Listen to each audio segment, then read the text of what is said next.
Assalamualaikum warahmatullahi wabarakatuh. Alhamdulillahirabbil alamin wassalatu wassalamu ala rasulillahi ajmain. Amma ba'du. Baiklah teman-teman semua, kami dari kelompok 1 yang beranggotakan 4 orang dengan anggota kelompok saya sendiri, Dian dengan NIM 23231036 dan rekan-rekan saya Anita Zafira dengan NIM 23231042, selanjutnya Najmi Hayati dengan NIM 23231069 dan Rio Sumantri dengan NIM 23231026. Pada video kali ini kami akan menjelaskan tentang materi virtual class. Materi pertama yang akan dibacakan oleh Rio. Kepada Rio dipersilakan. Baik, terima kasih kepada moderator. Di sini saya akan menjelaskan materi pertama mengenai pengertian virtual class. Yang mana virtual class atau kelas virtual merupakan kelas yang diadakan tanpa tatap muka secara langsung antara pengajar atau guru dan yang menerima bahan ajar atau murid. Kelas virtual atau virtual class berhubungan langsung dengan internet, di mana pengajar atau guru menyediakan sebuah forum kepada para penerima bahan ajar atau murid dan melakukan diskusi seperti kegiatan belajar mengajar di kelas seperti biasanya. Kelas virtual adalah sebuah lingkungan belajar berbasis web yang memanfaatkan teknologi informasi dan komunikasi, khususnya di jaring pembelajaran sosial atau social learning network, untuk pembelajaran dan manajemen kelas, serta memuat konten-konten digital yang dapat diakses dan dipertukarkan di mana saja, dari mana saja, dan kapan saja. Materi selanjutnya yaitu prinsip kerja virtual class, yang mana aktivitas dalam sistem virtual classroom ini meliputi: pertama, kegiatan belajar yang dilaksanakan oleh siswa secara umum. Kedua, siswa mengikuti virtual class untuk mata pelajaran tertentu dengan jadwal tertentu. Ketiga, interaksi antara siswa dan guru dilakukan di tempat terpisah dengan syarat waktu kelas tetap disepakati bersama oleh siswa dan guru. Yang keempat, di bawah bimbingan guru, siswa mengikuti proses pembelajaran melalui virtual class berbasis web atau web virtual class.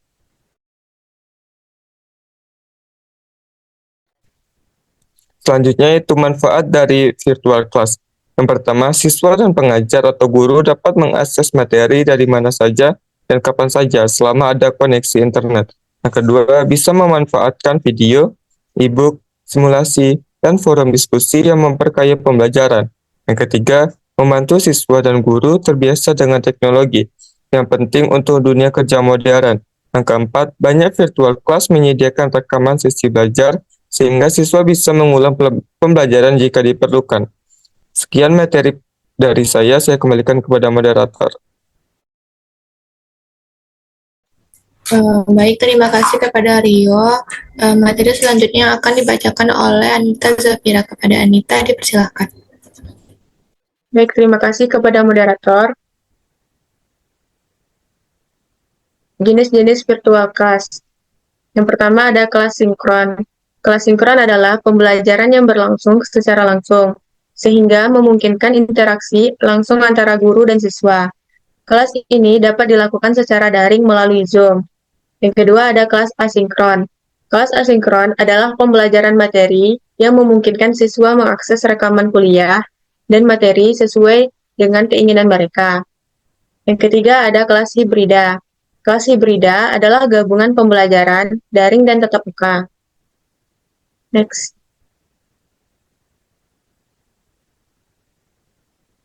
Keempat ada MOOC, yaitu kursus daring terbuka besar-besaran yang tersedia bagi siapa saja yang ingin mendaftar.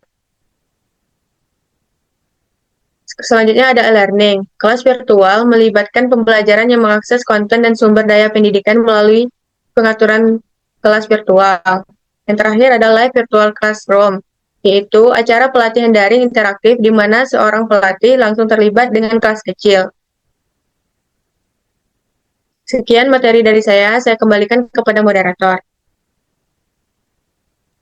Baik, terima kasih kepada Anita Zafira telah membacakan tentang jenis-jenis virtual class. Selanjutnya, materi tentang aplikasi virtual class yang akan dijelaskan oleh Najmi Hayati. Kepada Najmi dipersilakan. Baik, Di sini saya akan menjelaskan aplikasi virtual class, di mana kami menggunakan dua contoh aplikasi di sini, yaitu yang pertama Microsoft Teams dan yang kedua Google Classroom. Nah, Microsoft Teams ini adalah aplikasi perpesanan dan kolaborasi yang dapat digunakan untuk berkomunikasi dan berkolaborasi secara real time. Aplikasi ini dapat digunakan untuk rapat, berbagi file dan aplikasi, serta berkirim pesan. Jenis-jenis Microsoft Teams ini dibedakan menjadi jenis tim dan jenis saluran. Untuk jenis timnya itu terbagi menjadi tiga. Yang pertama itu tim kelas untuk berkolaborasi dalam tugas dan proyek kelompok antara pendidik dan siswa. Yang kedua, komunitas pembelajaran profesional atau PLC untuk berkolaborasi antara pendidik. Dan yang ketiga, tim staff untuk berkolaborasi antara pemimpin staff dan anggota staff terkait administrasi dan pengembangan sekolah.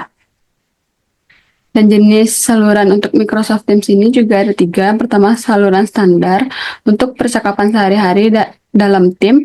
Yang kedua, saluran pribadi untuk percakapan pribadi dan berbagi dokumen. Dan yang ketiga, saluran bersama untuk kolaborasi.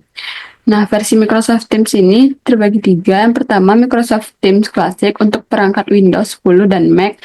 Microsoft Teams Classic kerja atau sekolah untuk perangkat Windows 11, serta Microsoft Teams berbayar untuk penggunaan bisnis. Aplikasi yang kedua yaitu Google Classroom. Google Classroom adalah layanan berbasis internet yang digunakan untuk pembelajaran daring. Google Classroom ini dapat digunakan untuk mengelola kelas, memberikan tugas, dan berkomunikasi dengan siswa. Jenis edisi Classroom ini ada 4. Yang pertama, Education Fundamentals, merupakan alat classroom yang dapat digunakan tanpa biaya. Yang kedua, Education Standard, merupakan edisi untuk kebutuhan tambahan. Dan yang ketiga, Teaching and Learning Upgrade, serta Education Plus, merupakan edisi untuk kebutuhan tambahan juga. Tujuan dari Google Classroom itu sendiri, yang pertama itu untuk menyederhanakan pembuatan, pendistribusian, dan penilaian tugas. Yang kedua, menyederhanakan proses berbagi berkas antara guru dan siswa.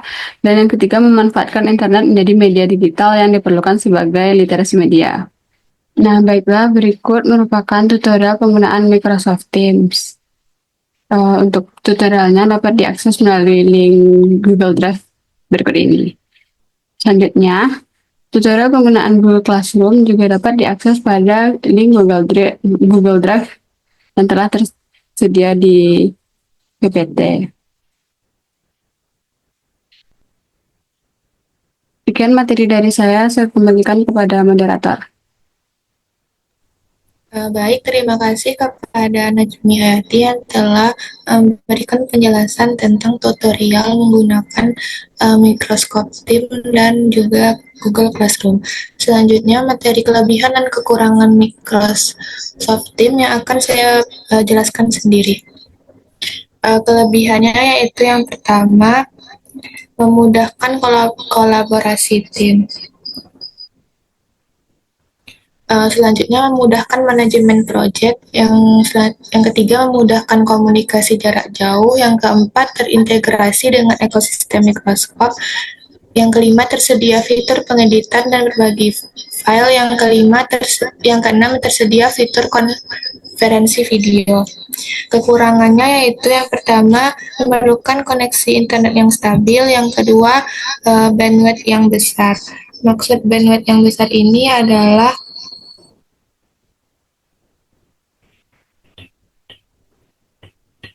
memerlukan internet yang banyak ketika kita menggunakannya.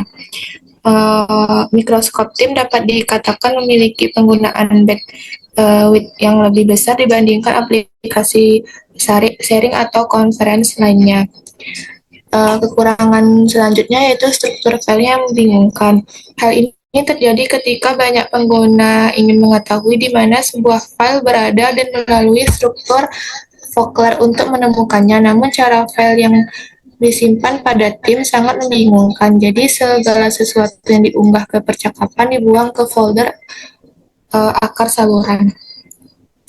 Kekurangan selanjutnya yaitu memiliki kompleksitas antarmuka.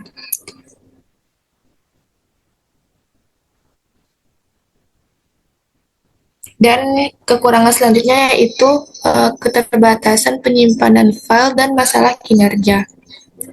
Next. Kelebihan dan kekurangan Google Classroom.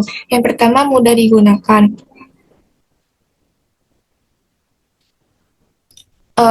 Google Classroom sangat mudah digunakan.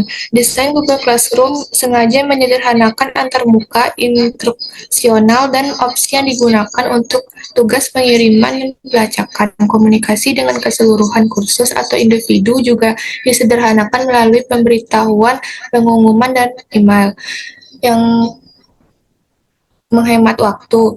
Ruang kelas Google dirancang untuk menghemat waktu. Ini mengintegrasikan dan otomatisasi penggunaan aplikasi Google lainnya, termasuk dokumen, slide, dan spreadsheet. Selanjutnya yaitu fleksibel. Aplikasi ini mudah diakses dan dapat digunakan oleh instruktur dan peserta didik di lingkungan belajar tatap muka dan lingkungan online sepenuhnya. Hal ini memungkinkan para pendidik untuk mengeksplorasi dan mempengaruhi metode pembelajaran yang dibalik lebih mudah serta mengotomatisasi dan mengatur distribusi dan pengumpulan tugas. Selanjutnya itu ramah seluler. Google Classroom dirancang agar responsif, mudah digunakan pada perangkat mobil manapun. Akses mobil ke materi pelajaran yang menarik dan mudah untuk berinteraksi sangat penting dalam lingkungan belajar. Dan berbasis cloud. Kekurangan Google Classroom yaitu terkoneksi dengan internet yang stabil. Yang kedua yaitu individu, di mana pembelajaran berupa individual sehingga mengurangi pembelajaran sosial peserta didik. Kekurangan selanjutnya yaitu jika siswa tidak kritis dan terjadi kesalahan materi akan berdampak pada pengetahuannya. Dan yang terakhir, tidak ada notifikasi. Di mana Google Classroom ini kita melihat notifikasinya di aplikasinya langsung. Sekian materi yang dapat saya sampaikan. Saya kembalikan kepada moderator.